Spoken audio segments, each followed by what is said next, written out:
by'umwihariko twaje hano muri Agrishow kumurika uburyo borora inkoko ku buso butoya ukoresheje kano kazu mureba, ndetse ku bantu bafite ku buso butoya birabafasha cyane. Ubu ngubu zifatiye ku giciro cyangahe? 3,500. 3,500. Ubusanzwe hari aho zakuvana cyangwa zakugeza ugiye ukazorora? Uyiziguze gutyo wongera kuzigurisha ngaha cyangwa zimaranye igihe kingana iki?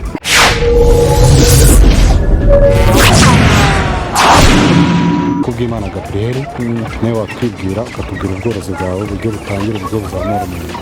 Njyewe nitwa Ndagijimana Charles, nkaba naje hano mu igurikagurisha mpagarariye kampani bita Davete.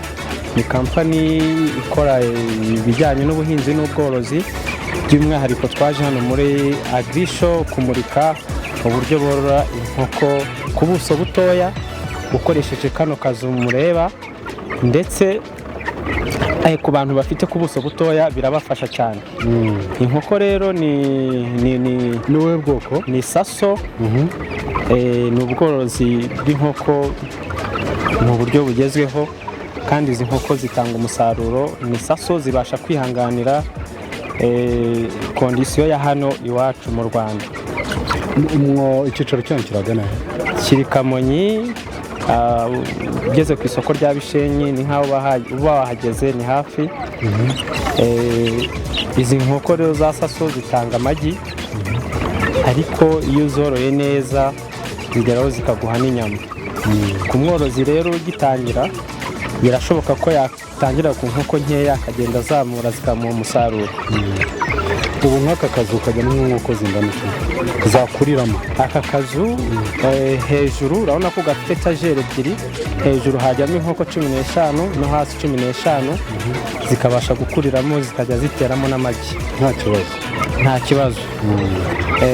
Ubwo uwabakenera akeneye ubworozi, akeneye kugira ngo umwubakire ikiraro, nimwe mubikora? Nitwe tubikora. Ukeneye iki kiraro turakimwubakira, ndetse tukamuha n'amahugurwa y'uburyo yakorora inkoko, akabasha kwikura mu bukene, akabasha no kubona n'ifumbire yo gufumbira murima we imyaka ikera, kuko inkoko itanga ifumbire igatanga n'amagi ndetse n'inyama. Ibyo bintu byose ni ibintu bishobora kwifashishwa n'umworozi akaba yakikura mu bukene. Ni ukuvuga byose izi nkoko zitanga umusaruro, zitanga amagi zigatanga n'inyama. Nk'aka kazu kaba gahagaze nk'angahe? Ni amafaranga makeya, ntabwo kaba gahenze, kaba gahagaze nk'ibihumbi nka 70. Ijana? Ibihumbi 70. Ibihumbi 70? Yego. Urumva umuntu wese? Ariko hari n'aborozi baba bashaka akanini kuri aka ngaka.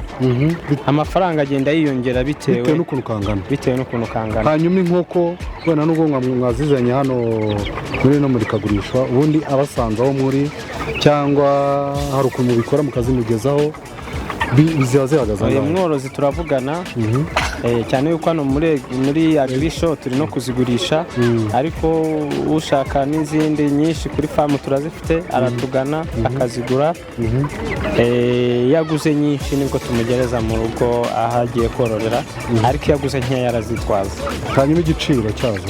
Igiciro ni cyagihora gihindagurika cyangwa aba ari firigo? Igiciro gihinduka bitewe n'igihe inkoko igezeho. Iyo igeze ku kwezi n'igice ni 3,000, iyo igeze ku kwezi mezi 2 ni 3,500.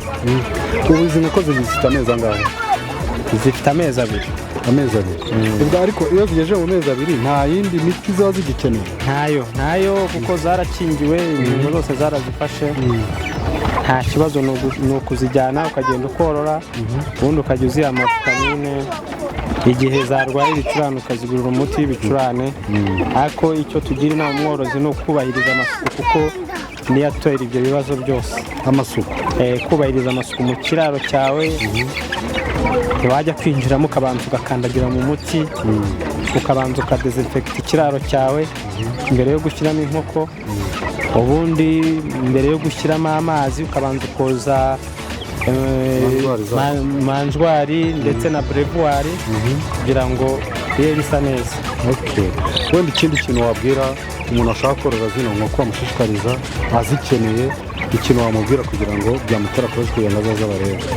Izi nkoko zikeneye dukorera kure, ntabwo ari kure, dukorera mu karere ka Kamonyi Bishenyi. Yanaduhamagara kuri nimero ku muntu utari hafi kugira ngo agere kuri famu, noneho wazivuga tukavugana, hanyuma akazaza. Nimero ni 078 20 37 459. ongera uzisubiremo. Nimero ni 078 20 37 459. Kwa mushiki wabo Josiane. Mushiki wabo Josiane. izi nkoko ubusanzwe bwa mbere ugiye kuzorora cyangwa rusanzwe uzorora? Nari nsanzwe nzorora. Ubu ngubu zifatiye ku giciro cyangahe? 3,500. 3,500. Ya. Ubusanzwe hari aho zakuvana cyangwa zakugeza ugiye ukazorora? Uyiziguze gutya wongera kuzigurisha ngaha cyangwa uzimaranye igihe kingana iki? Hari igihe uyimarana nk'amezi 3-4. Nawe nyine ugahita utangira ukagurisha. Ubu ujyanye inkokokazi cyangwa ujyanye amasake? Ni amasake davanze. Uravanze? Ubu ugiye kwigurisha n'isake zimaze amezi 4, imwe uyigurisha ngaho? Uyigurisha 10, bitewe ariko nyine na karitsiye urimo. Na karitsiye? Ibihumbi 10 harya binarenga bikajya? Bijya hejuru urumva ko nyine uzitangiranye ukazigaburira neza, umwe wagiye ugurisha 10 cyangwa hejuru y'10. Nka 12? Urumva ko hari aho zakuvana zakugeza. Ubu uguze zingahe? Ujyanye 12. Ujyanye 12.